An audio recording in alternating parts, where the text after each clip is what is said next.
J'ai eu 2 nouveaux-nés dans la famille. J'ai Johan qui a accouché la semaine dernière. Et 8 jours après, j'ai Magdala qui a accouché. Ça me fait 22 petits-enfants. Amen.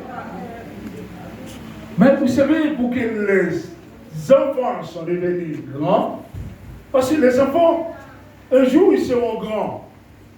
La Bible nous dit, instruis l'enfant selon la parole de Dieu. Mais donne à l'enfant une bonne conduite, donne à l'enfant un bon exemple. La première chose que nous devons faire avant de donner à l'enfant un bon exemple, nous devons avoir de bons exemples en nous avant. Amen. Si on n'a pas un bon exemple nous-mêmes, comment donner un bon exemple à un enfant? Et l'enfant, il vient de naître. Il a besoin le lait de sa maman. Vous non? Amen. L'enfant a besoin le lait de sa maman. Je regardais après la naissance, aujourd'hui, l'enfant tout de suite, même pas 10 minutes, l'enfant sort dans le ventre. Où j'avais appelé les enfants. Et pendant qu'elle était vraiment en train d'être sur la table d'accouchement, il m'a dit, attends papa, attends un petit moment. Je sais pas, pour savoir la nouvelle. Et 10 minutes après, il m'a appelé 10-15 minutes. L'enfant était déjà sur son ventre en train de téter. Un enfant qui vient de sortir dans le ventre, tout de suite maintenant, il connaît le sein. Il sait que le lait est nécessaire pour son corps. La parole de Dieu est nécessaire pour notre âme. Et l'enfant a besoin de soins, a besoin de nourrir. L'enfant a besoin de la nourriture. Si, mes bien-aimés, cet enfant-là, après naissance, la maman lui donne le sein tous les 15 jours, dis-moi quel sera l'état de cet enfant-là. Est-ce qu'elle aura une bonne croissance? Non. Est-ce que cet enfant aura une bonne croissance? Non. Et spirituellement, nous les enfants de Dieu, nous avons besoin de la bonne croissance. C'est de la bonne croissance que la foi doit grandir. N'oubliez pas que la foi grandit par étapes. Quand on vient au Seigneur, on a dit oui au Seigneur, et puis on a déjà une grande foi. Non, mes bien-aimés, on a la foi, on croit. Mais la foi a besoin d'être grandie au fil et à mesure, mes bien-aimés. La foi grandit par étapes. Mais qu'est-ce qui va faire grandir la foi? Qu'est-ce qui va faire grandir la foi? La parole. Vous savez, la parole, la Bible nous dit, la parole est une nourriture solide pour l'âme. L'âme de l'homme a besoin de la parole de Dieu. Dieu a créé toutes les choses avec la parole. Amen. Amen. Regardez, le temps et les circonstances. Rien ne se fait sans la parole. Même la petite serpillette qui est dans ma main là a été créée avec la parole de Dieu. Vous savez ça? Vous savez ça? La paire de lunettes qui te fait jolie là, mais c'est la parole. Hein? La chaise que vous voyez là, c'est la parole. Le micro que vous voyez là, c'est la parole. Pourquoi j'ai dit c'est la parole? Dis-moi à l'église. Tout a été créé par la parole. Pourquoi? Parce que la Bible nous dit la terre était informe et vide. Il n'y avait rien sur la terre. La terre était vide. Mais tout a été créé avec la parole. L'homme a été créé à la parole de Dieu. Et on a besoin de cette parole pour grandir étape en étape. La foi grandit par étape. Quand la foi commence à grandir, pendant quelques secondes, je vais appuyer sur la foi. Nous avons besoin d'une foi qui parle. Nous avons besoin d'une foi qui touche. Nous avons besoin d'une foi qui croit. Nous avons besoin d'une foi qui agit. Et une foi qui est aveugle. La foi ne voit pas. Est-ce que la foi voit? Non. Est-ce que la foi voit? Non. Est-ce que la foi voit? Non. Mais la foi croit. Mais bien aimé, je crois que Jésus a dit, crois au Seigneur Jésus et tu seras sauvé. toi et ta famille. Quoi? Mais il a mis derrière, tu seras sauvé. La foi est en train de parler, mais la femme ne voit pas encore si cette famille sera sauvée. Mais il a dit, mais quoi seulement? Tu verras la suite. Alléluia. Ce matin, j'ai vu sur une question de quoi? Les enfants, mes jeunes, mes frères, mes chefs. Si tu crois, tu verras la gloire de Dieu. Amen. Quel que soit le besoin que tu as. Mais tu as besoin de grandir. La foi confesse que Jésus est vivant. La foi confesse que Jésus, il est ressuscité. Mais on n'était pas là. Combien qui étaient là pendant la résurrection? Est-ce que nous étions là? Non. Mais comment on fait pour savoir que Jésus est ressuscité? Juste en croyant. Juste en croyant. En croyant de tout notre cœur. Mais bien aimé, tout cela vient du cœur. Je crois. Pourquoi je crois? Parce que j'ai entendu la parole de Dieu me dit que Jésus, il est ressuscité. Et il est vivant pour toujours. Ça, je n'ai pas de question de croire. Si tu crois que tu vas te marier l'année prochaine ou en 2 ans, 3 ans, ne doutez pas. Est-ce que tu as déjà fait des listes dans un courrier au Seigneur? Est-ce que tu as déjà mis le Seigneur à l'épreuve pour quelque chose? Ça, la foi, c'est quelque chose de personnel. Est-ce que tu as déjà mis le Seigneur à l'épreuve pour quelque chose? Est-ce que tu crois en 2-3 ans, il y a une vie, tu auras une nouvelle vie? Mais tout cela, c'est toi. Si tu crois, tu vas confesser. De moment, la foi croit, la foi ne parle pas. Mais la foi croit, la foi attend le secours de l'Éternel. Alléluia. La foi n'a pas beaucoup de paroles. La foi, c'est une question d'agir maintenant.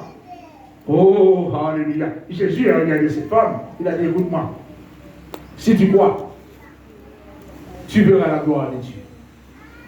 Jésus a dit, écoute-moi, tes péchés ne sont pas pardonnés. Et ils n'étaient pas venus pour avoir le pardon du péché, ils étaient venus pour la guérison. Mais si tu as dit, écoutez-moi, tu es venu pour la guérison, mais est-ce que tu crois que la guérison est déjà là? Moi, je suis la guérison. Quand le maître est là, Jésus, il est le chemin de la guérison. Alléluia. Quand le maître est là, mais qu'est-ce que je cherche encore? Mais le maître, il est présent.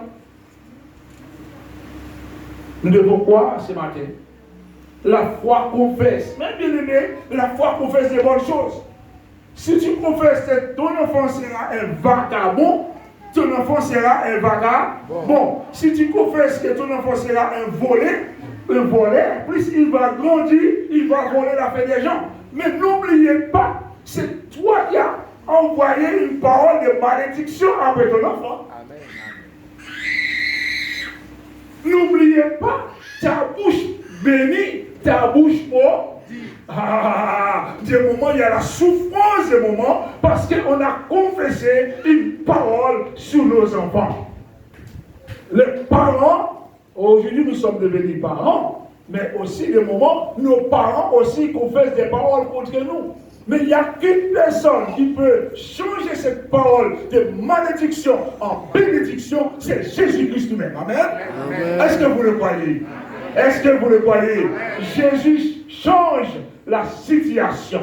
Jésus change les circonstances. Jésus peut changer encore ta malédiction en bénédiction. Je ne sais pas combien de paroles de malédiction on a envoyées contre toi. Je ne sais pas combien de paroles de malédiction on a envoyées contre ton enfant. Mais le Seigneur t'a donné tous les pouvoirs de condamner la malédiction en bénédiction. Mais c'est un grain que tu vas semer. C'est un grain. Quand tu vas semer ces grains de bénédiction, tu verras la gloire de Dieu. Alléluia. Vous savez, il y a quelque chose que j'aime pas entendre. C'est quand, dans un couple, et puis l'autre dit, tu peux partir. C'est ça. Mais il est en train de confesser, on va se séparer. Oh, bientôt on va divorcer. Mais bien, vous savez, le diable de jeter un grain. Qu'est-ce que le diable fait? Il ramasse. Il ramasse. Mais quand le problème est arrivé, un jour ça va s'exploser, les grains vont grandir. Vous savez, ça c'est les grains de la malédiction. Et c'est plus facile, nous voyons la malédiction que la bénédiction. Parce que la bénédiction, c'est de prendre un chemin droit. La bénédiction, c'est de connaître le chemin qui mène à la vie et à la bénédiction. Et après quelques années, mes bien-aimés, qu'est-ce qui va se produire? Séparation, divorce. Mais on a oublié combien d'années, à chaque fois, on a un petit coup de gueule. On ne dit pas gueule parce qu'on n'a pas de bête, un petit coup de bouche. On aura toujours un petit différent. On commence à converser, on va quitter, on va séparer, on va divorcer. Mais au lieu de dire, quel que soit le combat, on va prier, on dit tout le temps, on va séparer. Mais un jour, ça va arriver. Mais c'est toi qui as envoyé la parole de séparation. C'est toi qui as mis une limite entre ce que Dieu dit et ce que Satan dit. Satan, il est venu pour égorger et détruire. Mais Dieu, Jésus, il est venu pour construire une vie éternelle. Alléluia. La foi doit confesser la bonne chose. Dans Luc chapitre 17, verset 6, mes bien-aimés, dans Luc chapitre 17, verset 6, la Bible dit, et le Seigneur dit, si vous aviez de la foi comme un grain de sénévé, vous diriez, vous parlez à ce sycomore, déracine-toi. Je ne sais pas, j'irai seulement sur le mot sycomore. Peut-être ce sycomore pour toi, c'est un problème qui n'a pas de solution. Peut-être ce sycomore pour toi, c'est une maladie. On cherche. Peut-être ce sycomore pour toi, c'est quelque chose où le médecin ne peut pas voir et tu souffres. Peut-être ce sycomore pour toi, c'est le membre de ta famille. Peut-être ce sycomore pour toi, c'est un enfant qui te rend triste tout le temps. C'est un sycomore. Au nom de l'Église. Mais la Bible dit, si vous direz à ce sycomore, problème, difficulté, déracine-toi. Alléluia. Il faut chercher la racine du problème. Souvent, on ne cherche pas la racine du problème.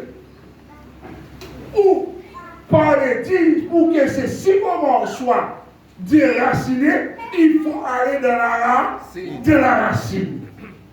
Il y a des problèmes, il y a une racine depuis longtemps. Mais on a besoin de déraciner. Alléluia. Déraciner. Pour remporter la victoire, pour avoir une paix, il faut déraciner les problèmes. Vous diriez à ce sycomore, à ces problèmes, à ces difficultés, déracine-toi. Oh, alléluia. Et plante-toi dans la mer, et il vous obéira. Mais, voyons, si les sycomores arrivaient à obéir, mais toi, est-ce que tu as obéi au Seigneur? Tu veux que ces sycomores t'obéissent?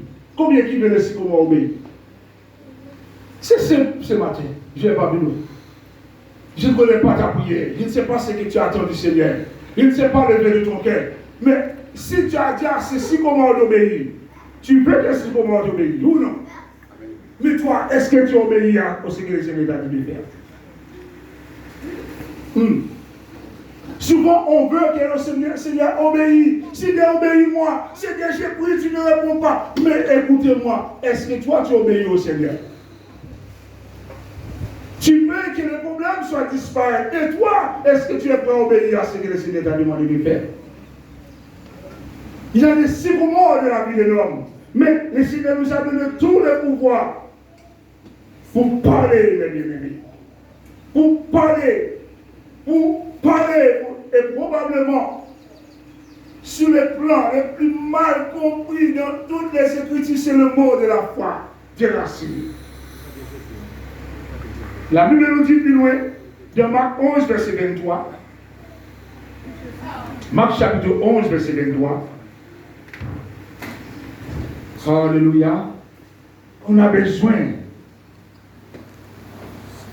d'être plus profondément dans la foi ce matin.